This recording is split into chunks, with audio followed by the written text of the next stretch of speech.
5 years? Maricel, I cannot give you a categorical answer because the assessment for the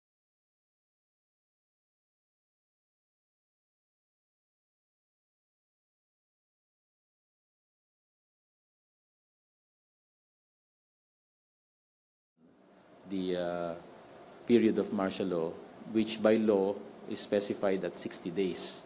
So if we need a longer period other than that, the assessment will provide that. But so far, sir, kailangan ba ng another 5 years to at least clear the problem of terrorism, specifically in Mindanao? Tulad nga ng sabi ko, hindi ko alam kung anong pinagbabatayan ni Speaker. Maaring may impormasyon siya na hindi namin hawak at kami naman, ang pinagbabatayan namin is yung mga threats na hinaharap natin ngayon.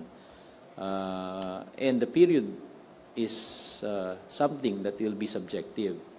So that is part and parcel of the assessment that we are making so that before 60 days comes, we will have a very good basis for recommending whether to extend it or not to the President. Sir, how soon are we going to expect the recommendation coming from? It's already being done, and in a few days it will be submitted to the Secretary for his consideration because he is the administrator of martial law.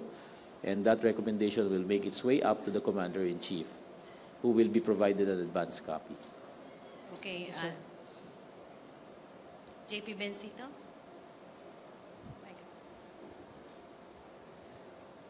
Hi, General Padilla. Good morning. Sir, last week you mentioned about 80 terrorists still lurking in Marawi City. Sir, how far or ano po kaya yung possibility that these 80 terrorists can still provoke tensions further that will convince the military to recommend the extension of martial law? Inside Marawi, ground commanders estimate that there are about 80 to 100 still remaining in the areas that we are addressing right now. But before, at the very beginning of the conflict, there were others who may have made their way out of the city. Because initially, the first week, we did not have a foolproof containment of the area.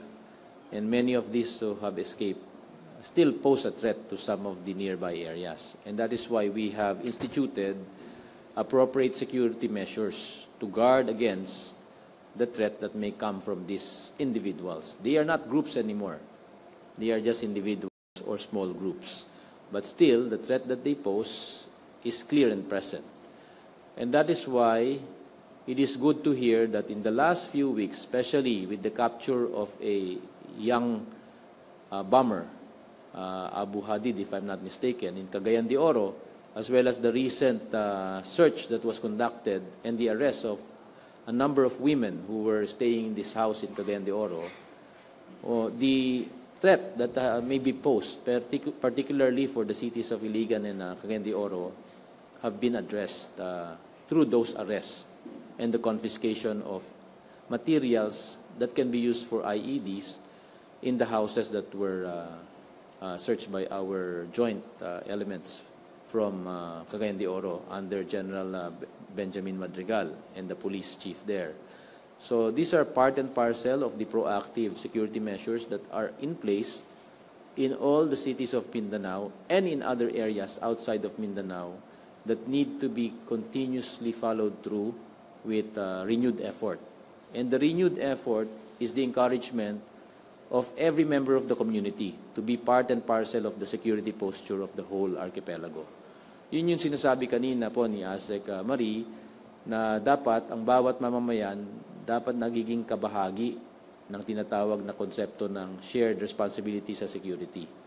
Na ang bawat mamayan sa kanilang kinaroroonan nagiging vigilant, nagiging alert, nagiging mapagbantay para sa ganon walang pwedeng mangyari biglaan at ma-address natin ito kaagad. Katulad nyo, kung sakaling pag-uwi nyo ngayong araw sa inyong mga komunidad, dapat pinapalaganap natin itong konsepto na to kasi lahat tayo nagtutulungan. Ang bilang po ng sundalo at pulis ay hindi kasing dami ng buong mamamayang Pilipino. Kaya kung ang mamamayang Pilipino ay nagkakaisa at nagtutulungan, mas maiging maigi yung ating security posture. So, sir, yung 80 to 100 na yun, yung individual persons, individual people outside of Marawi, do they still pose a threat? Yes, I think I answered that. They do pose a threat. That's why we have proactive security measures that are in place. Okay, sir. And we still need to arrest the rest of the names or the persons that are included in the arrest order issued by the Department of National Defense, the administrator of martial law. Sir, last na lang po. Yung 80 to 100 natin, does this include yung sinabi nyo kanina na children that are being employed? Hindi, opo, kasama po dyan, kabahagi dyan. Sir, on another topic po sana. Sir, will the military... And the presence of probably foreign terrorists still in the area. That's the 80 to 100. Sir, on another topic po, will the military recommend not to allow residents of Marawi to go back in the Marawi area? Meron na bang ganong klaseng usapan? Us recommending for them not to go back? Yes, sir. For the time being, we are closing the doors of Marawi for the return of civilians because there's still a conflict ongoing. So it's logical to ask for that ban because it poses a danger to them. But after the conflict has ceased at maliwanag na pwede na pong bumalik, uunti-untiin po natin yung pagbabalik ng ating mga kababayan sa kanilang dapat tirhan. Pero tulad nga po ng sinabi natin kanina, yung titirhan po nila ay maaring wala na, nawasak na ng pangyayari ngayong nakaraang mga linggo. So tutulungan po ng gobyerno na ibangon uli sila sa pamamagitan ng pagtulong sa pag-construct ng kanilang mga titirhan muli. So habang nag-aantay sila doon, nasa temporary resettlement area muna sila. Okay, Pia? Hi, sir. Sir, could we just get more of an idea of how the AFP is coming up with its recommendation? For example, sir, who are you consulting aside from the ground commanders in Marawi? Regarding the extension of Yung recommendation, sir. How martial are you law? exactly drafting it or coming up with Well, it? the security sector comprises not only the military but also the police. And hence, all the players involved inside need to be consulted. On the part of the armed forces, our primary basis is whether we have accomplished the operational objectives that have been given to us at the very beginning of martial law. Sir, are you also consulting with the local government? For operational, hindi masyado. But we do consider any inputs that they have. Pero sir, walang initiative to consult them. If they offer, that's Meron what you... din. Meron din. Meron din naman. Sir, this is for ASEC Banaag. This is about martial law naman po, so it's still Mindanao Hour concern. Sir, ma'am, we'd just like to confirm if the President will be meeting with lawmakers on martial law this week. Is that true? I'm not sure. That we're not really sure of yet. Ma'am, would you know if this meeting, whether or not it will push through, was it requested by the lawmakers or was it an initiative of the President? Perhaps we can ask that tomorrow during the press briefing. Okay, Ina Andulong to be followed by Ace and Pia.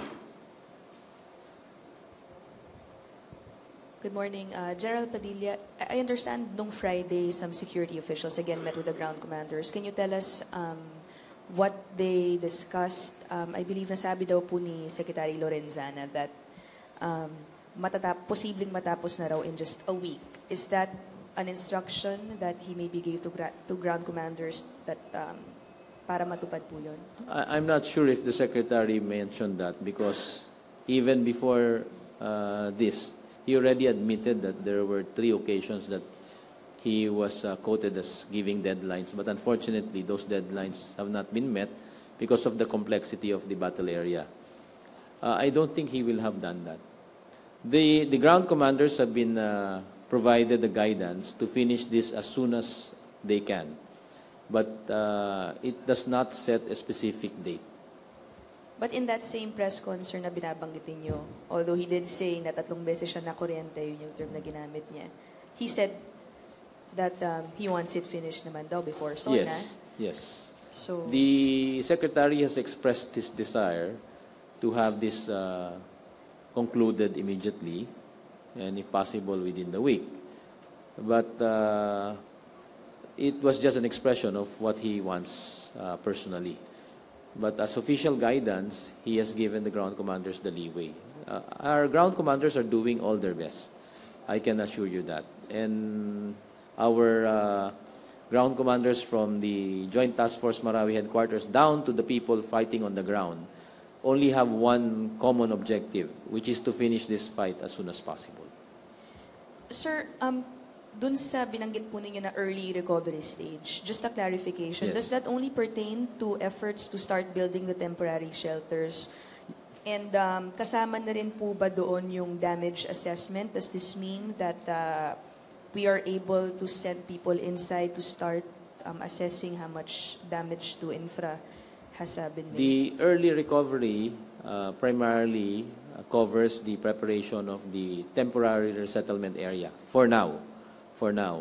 And there are discussions to perhaps expand that to other areas, but this will be dependent on the discussions at Bangon Marawi.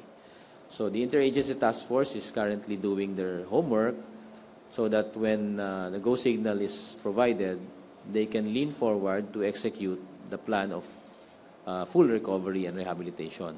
For the early recovery stage, for the moment, it is just the preparation of the temporary settlement because once the coast is clear, they will provide a go signal to move evacuees out of the evacuation centers into their temporary shelters so that they can have a decent place to stay with a bit of privacy for their families and start rebuilding from there. So sir, wala pa rin tayong, hindi pa natin nauumpisahan yung damage assessment? Yung damage assessment, may kaunti pong nasimulan, pero hindi po ito yung full damage assessment na gagawin. Is it safe to say, sir, though, that the damage is primarily just focused on the business district? Kasi parang, pag Hindi. pinapanood sa TV or pag nakita yung footage, it would give an impression that the entire Marawi, gaano kalaki po ba? At least a general assessment on yung properties. Hindi ko hawak yung initial assessment na nagsasabi kung ilang porsyento ng syudad ng Marawi ang apektado at kinakailangang itulungan i-rehabilitate. Kasi hindi pa rin nakakapasok yung mga competent authorities at saka yung mga eksperto natin na siya magsasagawa ng assessment. May mga assessment na ginawa dun sa peripheral areas, maaari. At hindi ito yung full assessment na kinakailangan. So, I'm sorry, I cannot answer that for the moment. Very last na po. And yung 20 billion, sir, is Yes. that an amount that will remain as is, whether or not, let's say, the damage assessment may require less? Do you mean the commitment of government for the Yes. reconstruction of The 20 Marawi? billion. Yes, I think that is the commitment of government for the recovery of Marawi.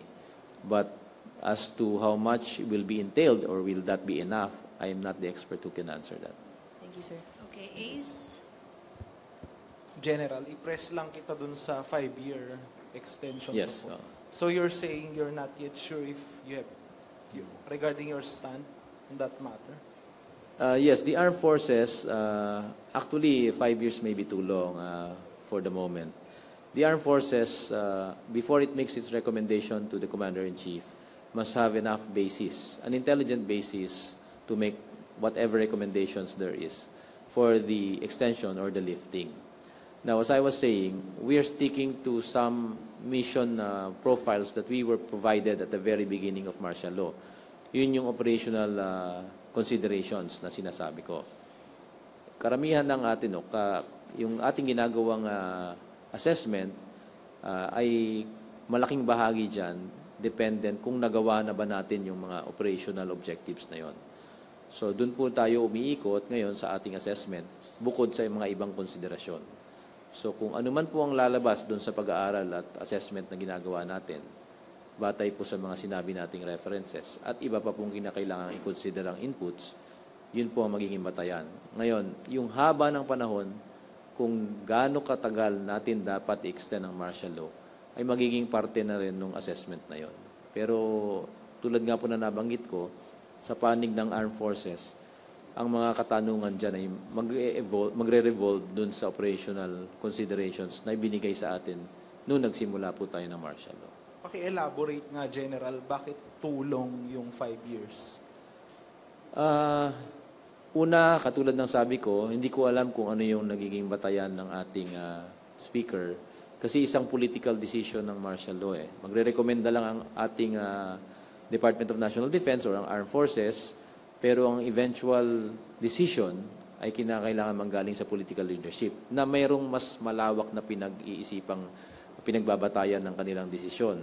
Sa atin, tulad ng nabanggit ko, karamihan sa ating pinagbabatayan at gagamiting assessment parameters ay operational in nature. Kung ito ay ang misyon na binigay sa Armed Forces nung nagsimula ang martial law, tatanungin natin ang ating sarili, ganap na ba nating natupad itong mga ibinigay na misyon sa atin? Kung aming magiging kasagutan ay hindi pa natin natutupad, ang rekomendasyon, paano natin ito matutupad, hanggang kailan natin ito matutupad. At doon lalabas yung sagot na, sige po, ituloy natin ito. At ituloy natin ito sa ganitong habang panahon. Kasi sinabi ninyo, di ba, you're gaining ground. Nananalo kayo against the Maute group and then sa baba, sa ground ngayon, sa gera na ongoing. Pero wag nating ilimit yung ating pag-iisip sa lugar lamang ng Marawi. Tandaan natin, yung struktura na siyang nagbibigay ng buhay dito sa nangyayaring rebellion na ito ay hindi lamang nasa Marawi. Itong Marawi lamang ang ginamit nilang lugar para atakihin. Pero nung kanilang pinaghahandaan ito, ang kanilang struktura at ang kanilang network ay laganap sa buong Mindanao. In fact, kamakailan, nung isang araw, nagkaroon po ng sagupaan dyan sa lugar ng Hulo, na kung saan may isa tayong namatay at 15 mga tropa na nasugatan. At ang nakabangga natin ay kasama rin sa bahagi rin ng ASG network na yon. So, yun yung mga konsiderasyon na kinakailangan nating isipin. So, yun yung mga bagay na papasok dun sa assessment na ginagawa. Okay, related to that, General, may proposal sa Luzon na magbigay ng ID sa mga Muslim. Magbigay ng? ID. Mabuti tinanong mo yan. Ano po ang stand ng AFP dito? Sinagot na po rin po namin ito. Nagpaabot po kami ng aming komento dito na discriminatory pag ikaw ay pumipili na ang hihingan mo lamang ng ID ay isang sektor lamang ng lipunan. Kaya aming minungkahi, when we start checking identification of individuals, it should not be aimed at certain sectors of our society. But it must be applicable to everyone because everyone can be may look like an ordinary civilian, but they may not be who they say they are. So it's good and it is logical to always check on the identities of everyone in your line that you are about to check. So yun po ang amin. So ayaw namin. Kaya nga po, bilang pakikiusap sa lahat ng ating mamamayan, maging maging balanse po tayo. Hindi po lahat ng ating kapatid na Muslim ay bahagi nitong rebellion. Iilan lang po yan. Tulad ng sinabi natin nung nagsimula ang kaguluhan, this was not a fight between religions. Hindi po ito religious war. Hindi po ito isang bakbakan laban po sa masasamang puwersa na nagdala ng kaguluhan sa Marawi. Period. Yan lang po. Wala pong involvement ang religious war dito. Kaya nga po yung paghihimo ko, pagnanais at attempt nitong teroristang grupong ito na hamunin o gawing parang religious war at himukin yung mga maaring magdepensa sa ibang mga relihiyon, sinabihan po natin ang lahat na wag po nating pababayaan na magkaroon ng ganong klaseng tema itong laban na to. Itong laban po na ito ay laban lamang sa isang grupo na nagtangkang magrebelde at magtayo ng kanilang lugar dyan at ginagamit nilang cover ay yung kanilang paniniwala na mali. Okay, so sabi nyo discriminatory, pero are you open to the idea of coming up with a system na para sa lahat? Yes. Yung ID na ganon? We are a strong proponent of the national ID system. Okay. And if that can be pushed, and I think Congress is pushing it, That would be some of the best measures that we can take. ASEC Banaag, does the Malacañang share the view of the AFP with regard to the Muslim ID proposal? Perhaps Secretary Abella would answer for that tomorrow. Ace, it does not, you mentioned Muslim ID system. No, it's not a Muslim ID system. It's a national ID system. Hindi, yung kanina. Yun, okay. Pero yung sinusuportahan natin is the creation of a national ID system. Okay. Thank Thank you. you, Ace. Pia Gutierrez, to be followed by Yellow. Last question, Rose? Good morning, General. Sir, what's the AFP's recommendation in dealing with the civilians or mga civilian hostages and children being employed to fight by the Maute group? For example, if they specifically pose a threat to the lives of the soldier, is the AFP recommending them to engage, for example? When our soldiers' lives are at risk, they take appropriate measures to defend themselves. And that is allowable even by the Geneva Convention. So there's no question about that. But every time we have an opportunity to rescue a child or an individual who is being forced into the fight, we will do that. And there have been many occasions in the past that we have done so. In yung mga kaganapan po natin na nakalaban natin ng mga ibang armadong grupo sa loob ng ating bansa. Pangalanan ko na, yung NPA, dati silang bata na mga in-employ. Sa mga bakbakan, pag may nasugatan at nakita mong bata yan, hindi ho tutulungan ka agad-agad yan. At hindi po kami nagmamadaling barilin ang batang tumatakbo maski may dalang armas. Kung kakayanin natin, i-disable lang. Pero hindi siya papatayin. Do you have a number, sir, kung ilan pa po ang mga hostage? I'm sorry, I don't have the exact numbers and the figures. Ano yung age ng mga bata? Teenagers. Karamihan, teenagers. So. Okay, Yellow? Yes, I would like to know, just you mentioned about we still have 80 to 100 terrorists Remaining. Yeah, and among them still have foreigners. Yes. So I would like to know how many foreigners so far we found involved in this crisis, and I would like to know about why the ISIS choose the Philippines to raise their flag. The numbers I gave, 80 to 100, includes foreign terrorists. That's correct. And at the very beginning of this conflict, we gave a number of about 30 to 40 foreign terrorists who are involved in Marawi. When we say involved in Marawi, they are there fighting alongside the local terrorist groups. Now, as to the selection of why, this is part of the historical growth of the local terrorist group. We had various terrorist groups in the area, and these terrorist groups combined together to form and express their full allegiance to the Daesh or ISIS. Once they started forming that, there were conditions that were required of them.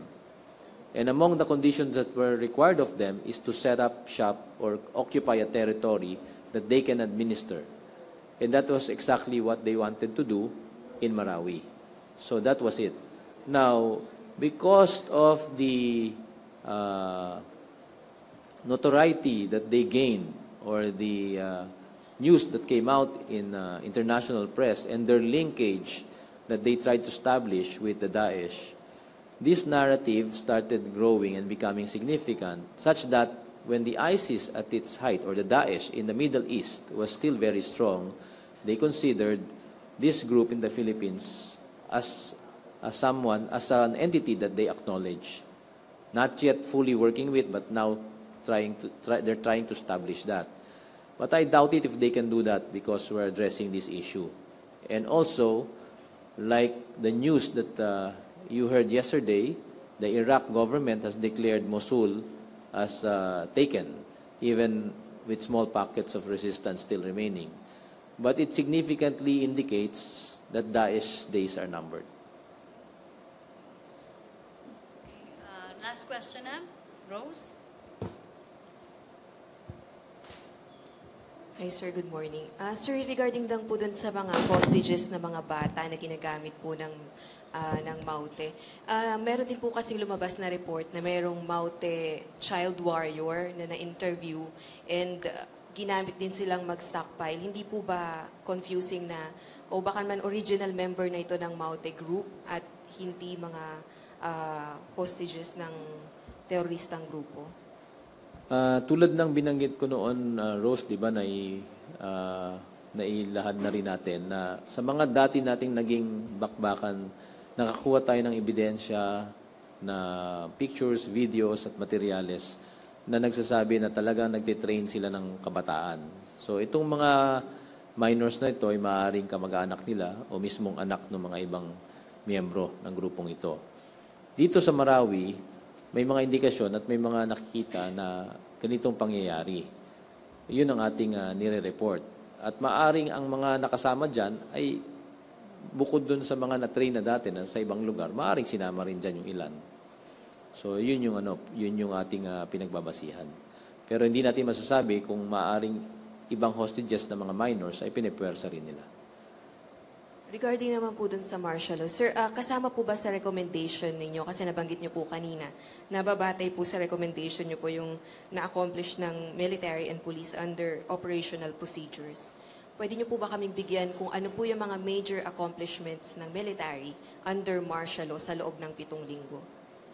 Unang-una, dun sa binigay na arrest orders, nakapag-aresto na tayo ng mga 60 plus na mga individual na kabahagi dun sa arrest order. Kasama na rin ang ilang mga individual na ang pangalan na hindi nakikita dyan. Pero maliwanag na sumuporta dun sa rebellion. Yan ang iba. Pangalawa, napagtuunan natin ng pansin itong rebellion na nangyari sa Marawi at nakapaglagay tayo ng mga puwersa at hindi na natin ito napayagang lumaki pa. So parte yan ng ating accomplishment. At pagkontrol sa iba't ibang mga lugar ng buong Mindanao na maaaring magpadala ng tulong sa mga grupong ito na hindi natutuloy dahil napaigting natin yung security measures na inilatag natin. Ganun din yung mga ibang inilatag nating pagbabantay sa mga malalaking syudad natin tulad ng Cagayan de Oro, Iligan, Davao, Zamboanga, Cotabato at iba pa. At itong mga nilatag nating security measure ay bahagi ng kooperasyon at ginagawa nating tulungan sa lahat ng miyembro ng security sector. So overall, napapangalagaan natin yung security ng buong isla ng Mindanao at lahat ng buong Pilipinas. So ito'y isa sa mga accomplishment na magiging bahagi dun sa ating sinasabing nakatulong ang martial law. Sir, thank you po. Okay, follow-up, Pia? Sir, the operational objective, does this also include the capture or the neutralization of Isnilon, Hapilon, and the Maute brothers? Well, ultimately, the objective is for that, for us to be able to do that. So, sir, until such time that they are neutralized or captured, you would not recommend that martial law be lifted? Not necessarily. So, it might be possible that you could ask for it to be lifted even if they haven't been neutralized yet? Yes, yes. So, as long as the clashes are over, would that mean, sir, fighting over meaning no more terrorists in Marawi? Is that correct to say? Well, it will be dependent on the initial operational guidance that we got. As I was mentioning, we need to be very clear whether we have accomplished that or not. And what is going to be a primordial consideration is whether we have reestablished the rule of law as well as peace and security in most parts of Mindanao. Thank you, sir. Okay, Argel, Manila Bulletin, and last question. By the way, in addition to that, we do understand that even the majority of Mindanao favors martial law. But even if public perception is alongside that area, we still have to make our thorough assessment. And it's not just about perception.